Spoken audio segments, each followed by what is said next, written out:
If you fancy checking out a rock band on a Saturday night in Nottingham, the pub known as Ye Olde Salutation Inn is a great spot for those in the rock scene to let their hair down and headbang into the wee hours. But the Sal, as it is affectionately known as, has a history dating back much further than bikers and metalheads, because it's one of a few pubs in Nottingham which claim to be one of the oldest inns in the city. And with a history as long as this one, it is no surprise that there are a few ghostly regulars hanging around the bar after hours.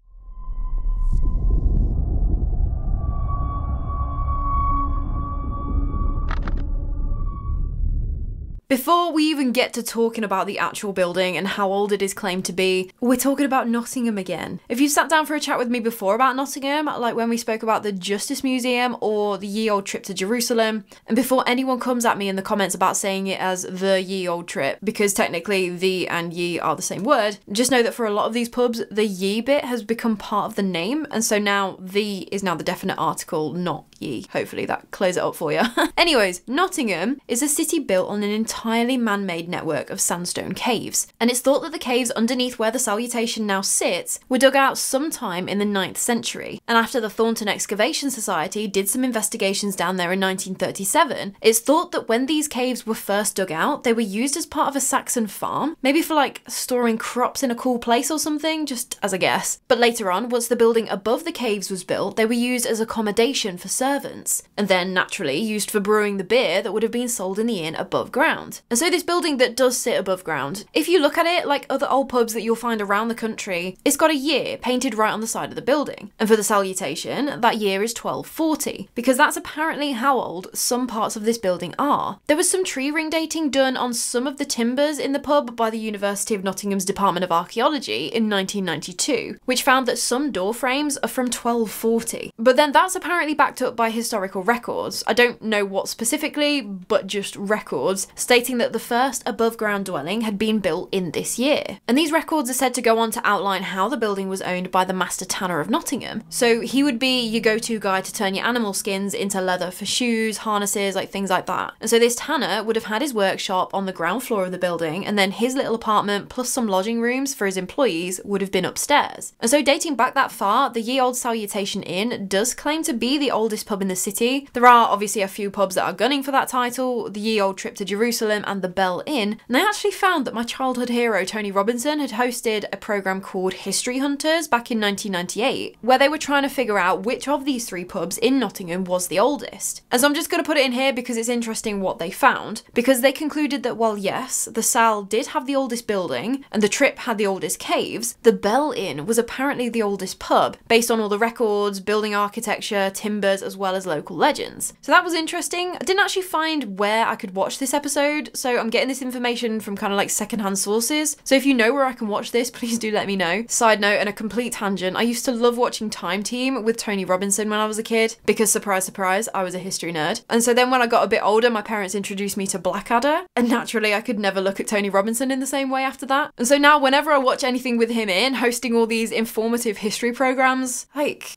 what was it I was watching not too long ago? I think it was like Tony Robinson's World War I or something like that. And just every time he said something insightful, my internal wiring was just shocked at how well Baldrick can string a complicated sentence together. I don't know, that might just be me. I was exactly the same with Chris Barry when he started doing the trains thing too. Complete tangent. Anyway, after this initial report being found from 1240 about the building, things seemed to be pretty sketchy. That same tree ring dating report from 1992 by Nottingham Uni had also found that a lot of the current building dated to 1360, so it could have been refurbished around this time, but really the details appear to have been lost to time. The records aren't super reliable until 1414, where the building is referred to as a hostel, so where travellers and journeymen, who were basically skilled workers who had trades like blacksmithing, carpentry, baking, anything like that, they could stay in relative safety. But that didn't last long, as by 1440 the building was reported as being a private house owned by a man called John Alister. But at some point it must have become an inn again, as it had the name The Archangel Gabriel Salutes the Virgin Mary. I know, bit of a mouthful. And And they don't really know why the inn had this name. There was a theory that maybe it had something to do with either the Nottingham White Friars, who were the Carmelite monastery in the area, or the Grey Friars, who were the Franciscan friary. But we don't know. There's no actual record or anything to say that it had anything to do with either of these monasteries. But whatever the reason for the name, the inn itself would become very important during the English Civil War, as it was from Nottingham Castle, which is literally just minutes down the road from the Salle, where King Charles I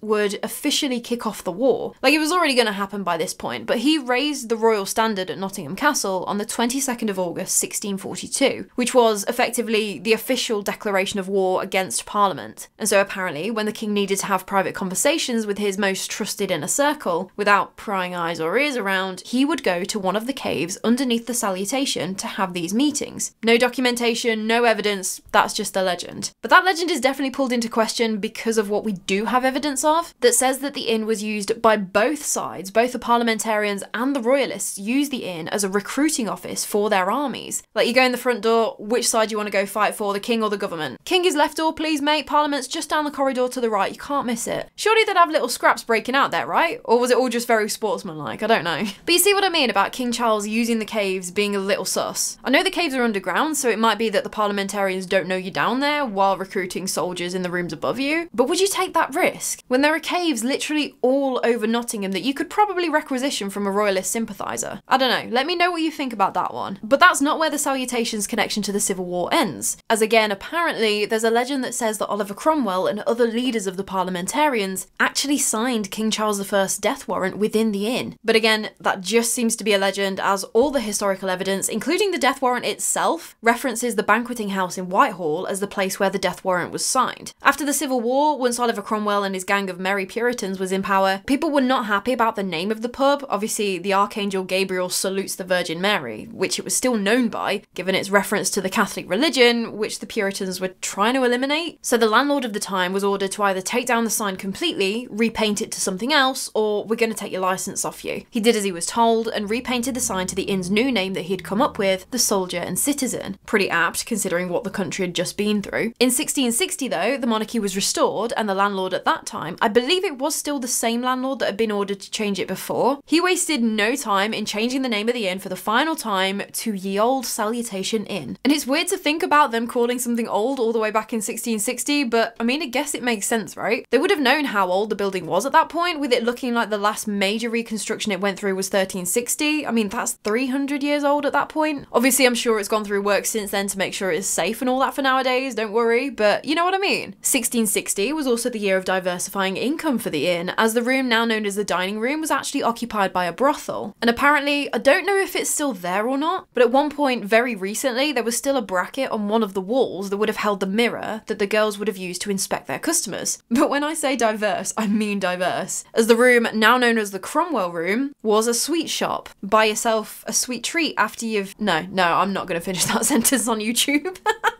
But it wasn't all sugar and spice, as going into the 1700s, the Salle had earned itself a bit of a reputation as being a bit of a safe haven for criminals, most notably highwaymen. In the late 1600s, a guy called either John or William Neverson, or even Swift Nick, he was said to frequent the inn, and he cemented his place in the history books after he once famously made a 200-mile ride from Kent all the way up to York on his horse, literally galloped from Kent to York to establish his alibi for a robbery he'd committed earlier in the day. His logic being like, you can't try me for that robbery in Kent, I was in York, you can't make that trip in one day, so it couldn't have been me. And it actually worked, he was found not guilty. And it's also said that our old pal Dick Turpin used to hide out and drink in the Salutation, and if you don't know who he is, just go watch literally any one of my other videos, because he will probably make an appearance in the story somewhere. He's a very busy man. No, a lot of places claim to have a connection with him, either through history or the paranormal, because during his heyday, around the 1730s-ish, he was a very notorious criminal, very infamous, hence the fact his name is still very well known even today. But it makes sense that the Salutation Inn was chosen as the preferred watering hole for these sorts of characters because of the caves. If you needed somewhere to lie low from the lawmen for a while, you could hide out in the caves, while still not being too far away from your favourite beverage.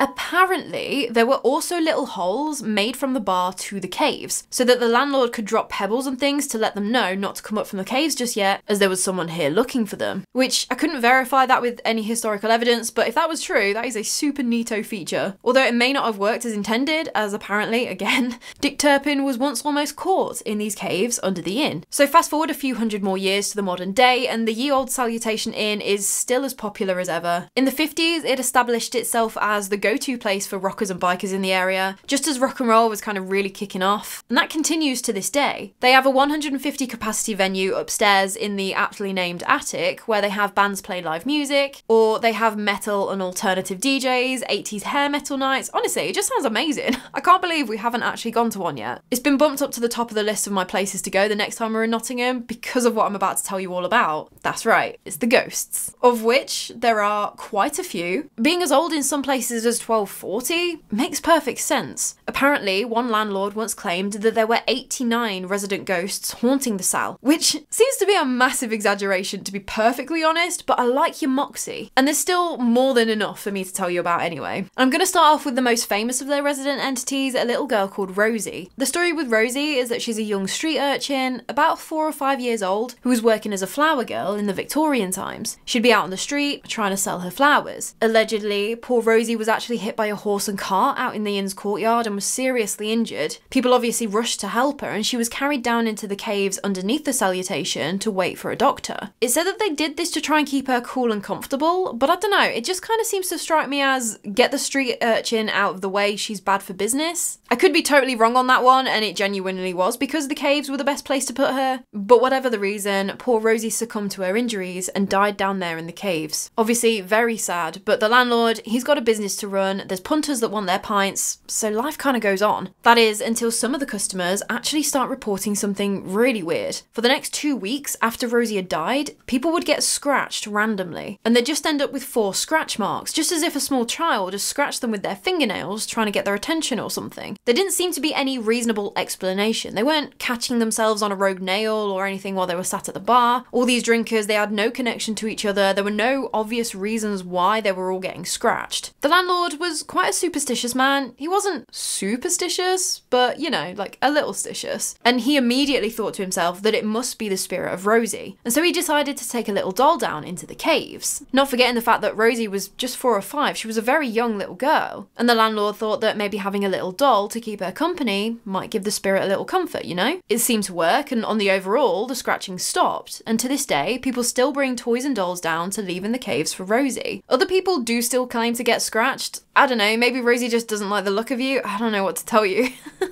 There was one story from a landlord of the Sal called Jason Weston, and he said that he'd been told about a former landlord that had come in before him, who didn't believe in ghosts, didn't see the point in the teddies and the dolls offerings, it was all just a load of tosh, and so he cleared out everything from down in the caves. Apparently, that very night, all of his beer went bad, which is a massive coincidence. I assume the guy put everything back where he'd found it, as all the dolls and things are back down in the caves now, and Jason says that no one has ever dared risk moving them again. I don't think you'd want to take the financial hit of all of your beer going off at once. I can imagine that would have stung. The apparition of Rosie herself is also apparently seen down in the caves, and she's described as being seen silently drifting in and out of the shadows, which paints a mental image in my head that is just terrifying. Seeing this small child floating into your field of vision and then back into a dark corner without making a sound. That is pretty terrifying. But Rosie isn't alone down there, because there is a story of a pirate haunting the caves. The story goes that this pirate was hiding out from the law when he fell 79 feet down into the well shaft and drowned. So now, sometimes people have reported seeing the apparition of a pirate. But when someone says pirate to you, if you're anything like me, you'll immediately think of that tricorn hat, maybe a big overcoat, big stomping boots, you know? Which could also be used to describe, I don't know, a highwayman? Now, I'm not saying that it definitely is Dick Turpin. I don't think that paranormal celebrity has time in his diary to add another haunting in. But there is apparently an entity that resembles a highwayman haunting the Salutation Inn. And this one was an interesting one because down in the caves, one particular witness seems to have had more of an intelligent encounter, whereas when he's been seen upstairs, it's very much a residual thing. Down in the caves, the entity manifested and appearing to be acting really confused yet aggressive. And when he spotted this person just standing there, not quite believing their eyes at what they were seeing, the phantom highwayman ran towards him as if he was about to attack him before vanishing into thin air right in front of the witness. But then upstairs in the ground floor bar area, the highwayman has been spotted sat down nursing a beer, before all of a sudden leaping to his feet and drawing his flintlock pistols at something unseen. He apparently looks like he's shouting at someone, but there's no one else else there, there's no sound that comes out of the entity's mouth, and then as he fires his pistols, he vanishes. I think if that actually happened, you'd decide then and there that you'd had enough to drink, right? Even if you just walked into the bar ready for the first drink of the night, that is going to have been enough for you. There's one more main character who allegedly haunts the Salutation Inn. Well, depending on how you feel about this story, there might be three. I'll explain. I don't really know what to make of it, to be honest, so I would actually like to hear your thoughts, because allegedly there are actually three former landlords that haunt the pub who were all called John. The first one, I don't know in which chronological order these were supposed to have happened in, as we don't really know a lot of detail, but the first one I'm going to tell you about was a landlord who apparently fell into a really deep depression and unfortunately hung himself upstairs in what is now the music venue bit, the attic. That's all I've got on him though. The second John the Ghost landlord, he's said to have fallen down the stairs in the cellar and broken his neck, which is just an absolutely brutal way to go out, isn't it? The most mundane thing that you've probably done hundreds of times before and it just takes you out. But Jason Weston, remember that landlord that mentioned about the guy that moved all the dolls out the caves? Well, he's apparently had his own encounter with this particular John, because the entity is said to be very particular about how tidy the cellar is now. If it's not absolutely spit spot, he's said to slam doors and throw things to show how unhappy he is about it. And don't think you can get away with it either. You'll know if he's down in the cellar with you, as all of the lights will flicker when they don't usually do that. Now, the reacting to how untidy the cellar is, that kind of leads me to believe that maybe, if the whole story is to be believed, he might have tripped over something on the stairs, and that's how he fell? Like someone left something out, put something where it shouldn't have been. I mean, that would be enough to make me salty in the afterlife, so I get it. But Jason goes on to say that when he first moved to the Salutation, the first job on his to-do list was to give the cellar a proper deep clean, because it needed it. And he'd spent about 18 hours down there, sorting everything out, tidying up, cleaning everything, and he'd done a good job on it. He'd just gone up the stairs for something real quick, but when he came back down into the cellar, he saw something that most definitely was not there before. There was a half-pint glass full of beer sitting in the middle of the floor. Jason was 100% sure that no one else had been down there. He would have passed them. And it's not like he would have spent hours and hours cleaning this cellar and not noticed this very out-of-place glass of beer just there in the way while you're trying to move around. That to me just sounds like getting off on the right foot with a ghost. Almost like John's happy with the work that Jason's done in the cellar. Jason's there putting in the work to, one, make it clean, but two, and most importantly, make it safe for anyone going down there so they don't have to end up like this particular John the landlord. So the half pint is kind of like a, here you go kid, get this down you for a good job well done. But then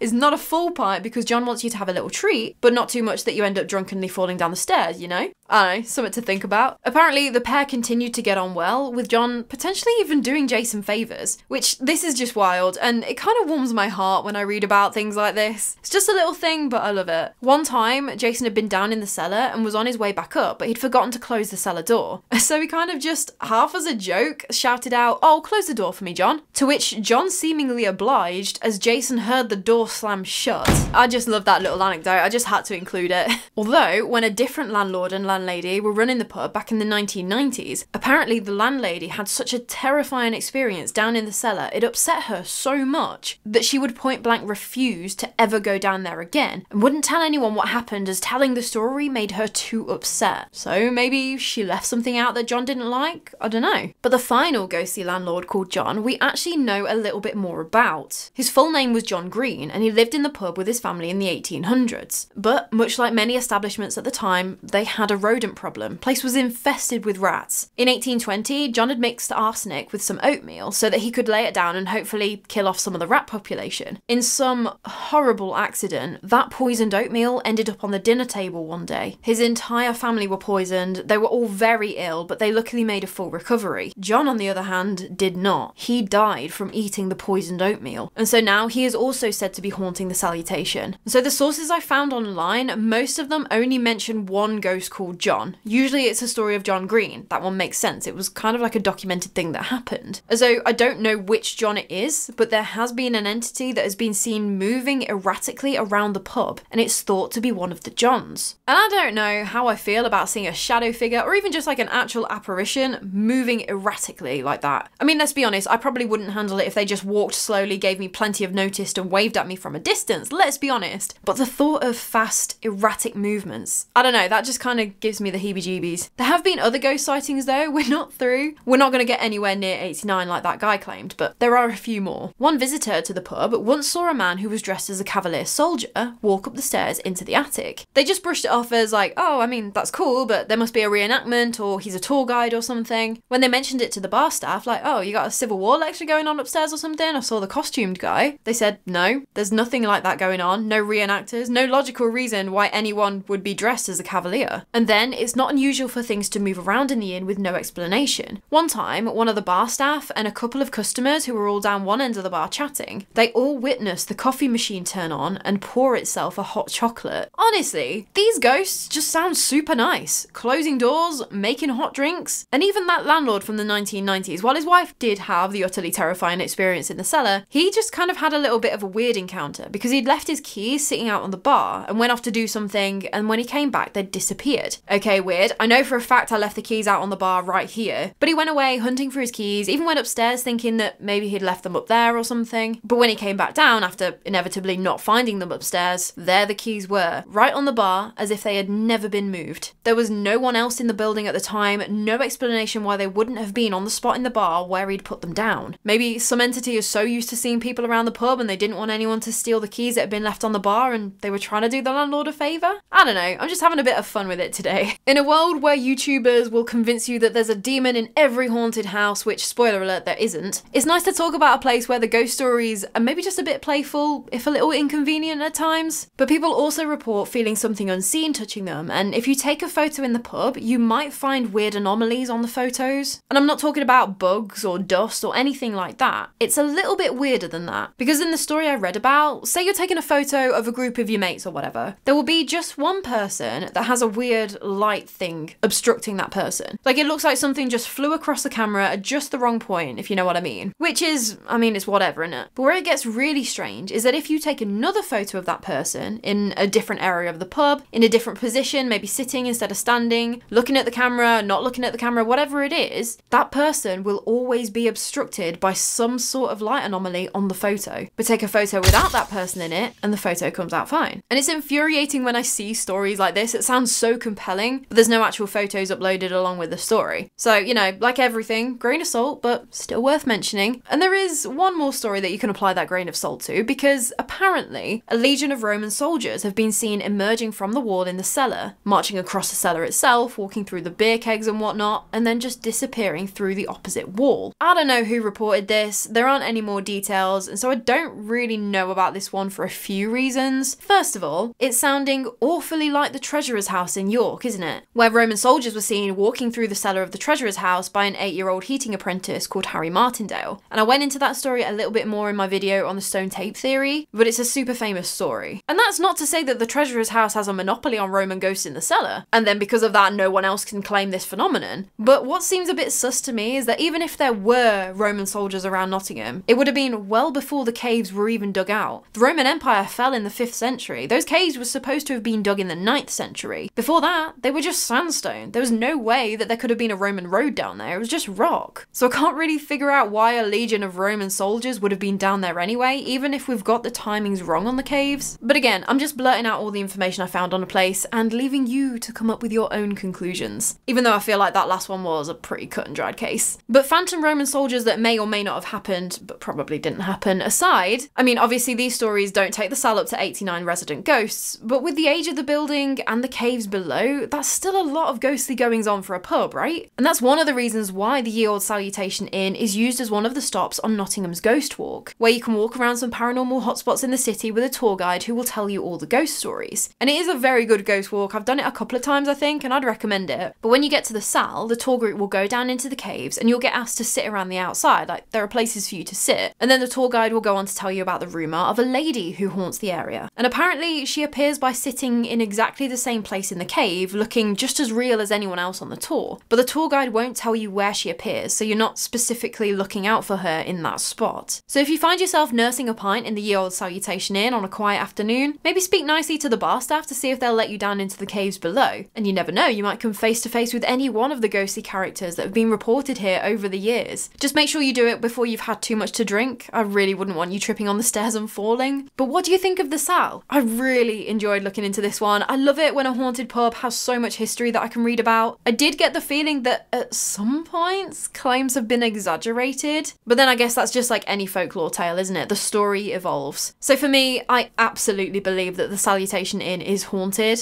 By 89 ghosts, most likely not, but by 1 or 2 entities, I could absolutely see that being a possibility. But as always, I want to know what you think. Tell me your thoughts, your opinions, your experiences too. Have you been to the cell? Did you work there? Have you ever experienced anything a little bit weird that you couldn't explain? And if you enjoyed this story, please like the video and make sure that if you're not already to subscribe if you'd like to see more of me nerding out over history. But anyway, that is all from me today. I cannot wait to chat with you more about the morbid, mysterious and macabre. So until next time, sleep safe. I just flicked water and I really hope that that didn't go on the lens. I don't think it did. Have you got water on you right now? I think you're fine. How the hell did... I don't know.